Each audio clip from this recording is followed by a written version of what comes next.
Guys, I'm Michaela. I'm with the Colorado Mountain Club. I'm a HAMS instructor, high altitude mountaineering school, advanced crevasse rescue seminar, and leader for the Denver group, and then also Trailblazers leadership team.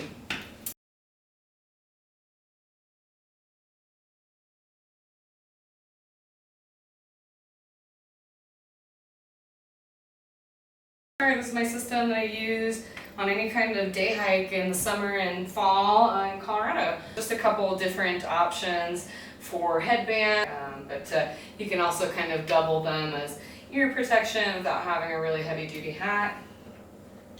I have a pair of sunglasses here, so I typically always have sunglasses on top of my head if you've seen me around. My helmet, so as you know, we've got some scrambling and some peaks in Colorado, especially with 13ers and 14ers. There's rockfall, so I definitely have a helmet handy as far as my summer hiking system. That's my neck gaiter, so I've got the Colorado Mountain Club buff here. I do carry an insulated hat. As far as base layers, depending on, again, weather considerations, how far I'm going, where I'm going. Just smart wool, really lightweight, but just a nice kind of option. Otherwise I might go with a long sleeve, kind of just depending. I do have another kind of option that I could potentially bring, especially in Colorado when we get really high heats in the summer. That's my sun shirt, so just a Patagonia lightweight sun shirt to help with the UV, and it's really breathable. I've got a couple options for mid-layer basically, so a traditional kind of standard fleece, just this nice marmot fleece here, and it's got just a half zip towards, this is my mountain equipment, and it's basically my mid-layer doubles for a fleece. And I've also got a full zip on this that does then go ahead and cover my mouth and chin and works really well with a helmet too. So Colorado is probably your most often used shell as far as the summertime. So just a nice, really lightweight black diamond, water and wind resistant jacket here. If it is, like snowing or maybe the weather turns and I get myself into a rainstorm, something like that, I oftentimes do have a backup Gore-Tex hard shell in my pack. So then I have another option that I could potentially bring, really again as a backup emergency layer or an insulation layer, should things get a little bit worse or turn worse unexpectedly. Might also be my summit jacket. It's really nice, should you be kind of hanging out having lunch or nap on the summit, then I can go ahead and put on my insulation layer. I've got my boots back here. I got a pair of A solos, but I know, oftentimes I might swap these out depending on the objective. For trail runners, that might be a little bit better for scrambling and that kind of thing. But otherwise, just a standard kind of hiking boot. I do a dual sock system, so toe socks are my favorite go-to at the moment as far as my sock layering system. Very, very helpful as far as my personal blister prevention. And then I have my second layer of sock, which would be just a lightweight wool sock. Then I've got basically a long john, and oftentimes I won't necessarily wear this, but I typically put this in my pack to have a backup long john layer. So I've just got a really lightweight, and this is my summer Mountain Hardwear pair of hiking pants here. Really breathable, lightweight hiking pants. It's not Gore-Tex, not a hard shell or anything like that. Very lightweight hiking pant, but rain pants, and these are super lightweight, full zip, marmot rain pant, and these are super convenient. You can just toss them on, being full zip, over everything, including spikes if you've got spikes on. If you do get stuck in a Colorado rainstorm. So that's basically it for my bottom layers and my pant system. Really light in the summer for me most of the time, so that's why my rain pant will live in my pack, and my long johns for backup layers. And then beyond that, I just have my glove system, so my liner here.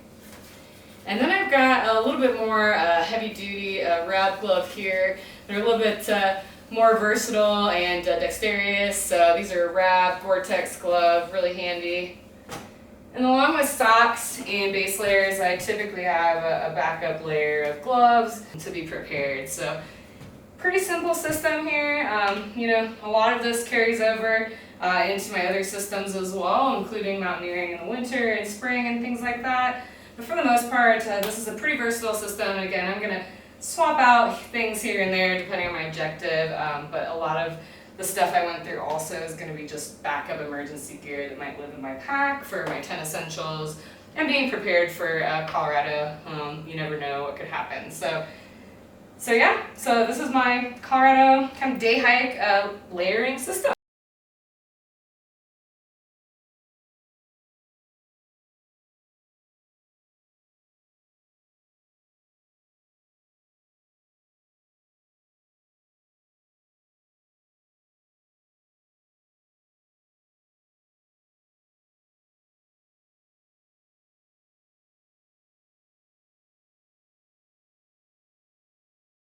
System laid out here, what I use for mountaineering in Colorado, and that includes in the winter, and then also up in the Pacific Northwest. So glaciated climbing, same system. I've brought with me a lot of international destinations as well. So a lot of ways to skin a cat, so whatever works for you. There's a lot of different methods out there. I'm just going to break down what I use. I've got everything laid out here, kind of piece by piece. If you've watched any of my other videos for the CMC, you'll probably pick up on the fact that I really love to lay out my gear.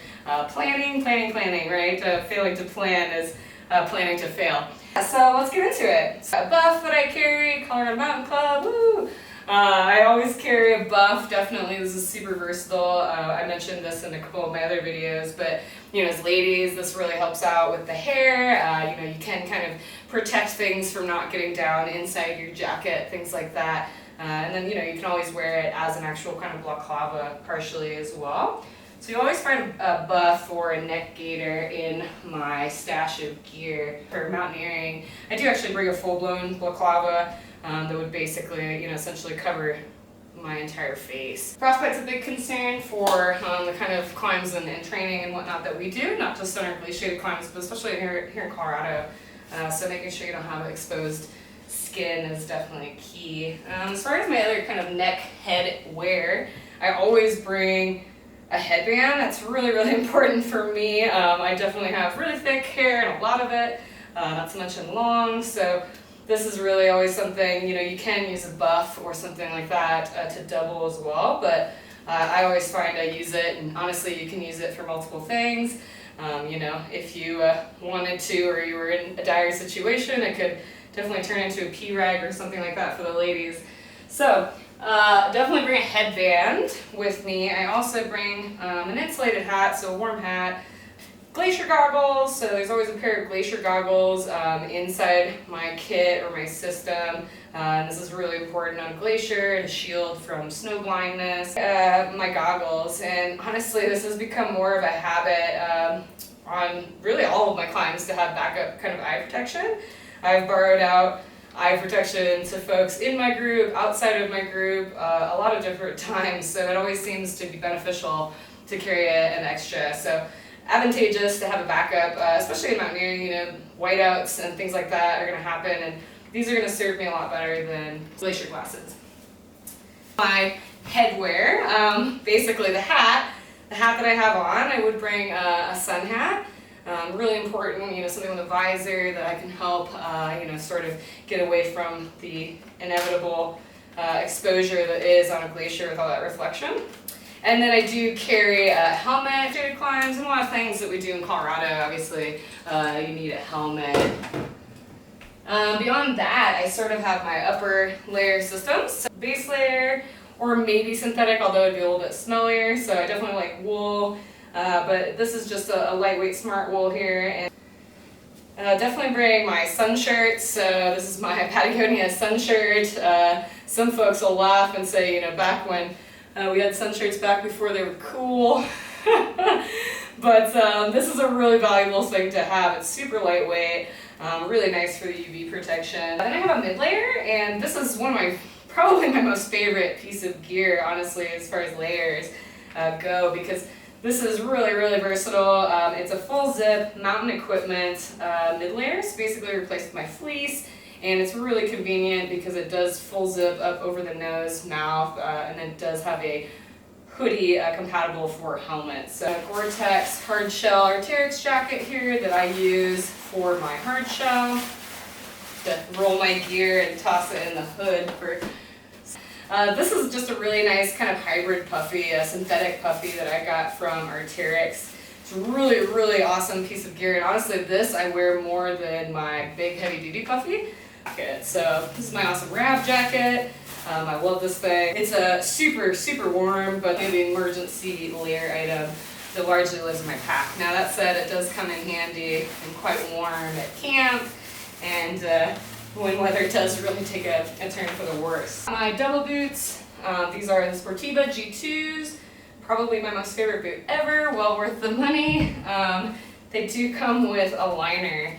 So if you don't wear down booties at camp, or you don't like to have an extra item in your pack for sleeping and keeping your feet kind of warm, they do have a nice liner inside of them. So I really like these. I mean, you can definitely sleep in these and kind of walk around. These are a game changer. I love boas, system the boa to just be able to pop and twist as far as your lacing system. So gaiters, using gaiters as a piece of your gear item, you'll kind of grow to love them as a barrier between your expensive pants and those holes that happen between crampons and things like that.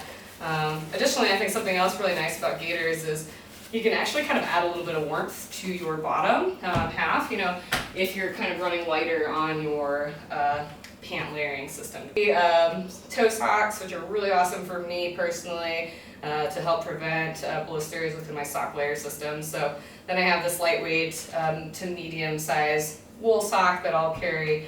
So I do a dual sock system, and that helps me as far as my preventative blister measures. A lightweight long john here, soft shells. So I have a pair of soft shell pant here. This is my Rab Ascenders, and I absolutely love them. They do actually have suspenders, which I highly recommend. You might not be into suspenders, but for me they're really kind of a game changer. So this is a soft shell pant that I'll typically pair with a lightweight long john. This is my Gore-Tex hard shell here pant, and these are my Mamoots, and they're just probably my favorite. I do love these pants. For one, they've got the full zip, which I highly recommend, especially with crampons, harnesses, and adding layers. So if I get into a snowstorm, I can quickly adapt with my gear on. So that's really convenient. They have a built-in gaiter, so that's kind of an added convenience. And then ladies, you'll love this, but full butt zip for the win, for sure. So this is a key component in mountaineering, and especially when nature calls and you are tied to other people on a rope team. You will thank me later.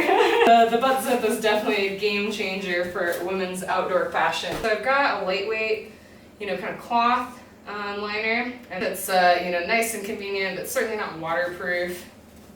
But I do have a Gore-Tex pair of Rab gloves here that are certainly a little bit more dexterous and work well for ice climbing and grip and that kind of things, and knots, especially on your rope team. So extra layers that really live in my pack, but it might be an emergency setting that I use them, or it might be something for swapping out cleanliness of socks and things like that. So really what I've got in here, I've got a heavier duty pair of gloves, a lot more insulated and padded than my other pair, these Rab. I have a pair of mittens, and these are actually just the liners from my really heavy duty mittens, because oftentimes I don't need my mittens. It's just really something I bring for emergencies. And backup layer of a base layer, so that might be a shirt or long johns. You might get wet, you might need to swap out if you're on an expedition, camp cleanliness, that kind of thing. And then a backup pair of socks, typically more than one backup pair of socks, live in my gear as far as my layer systems as well.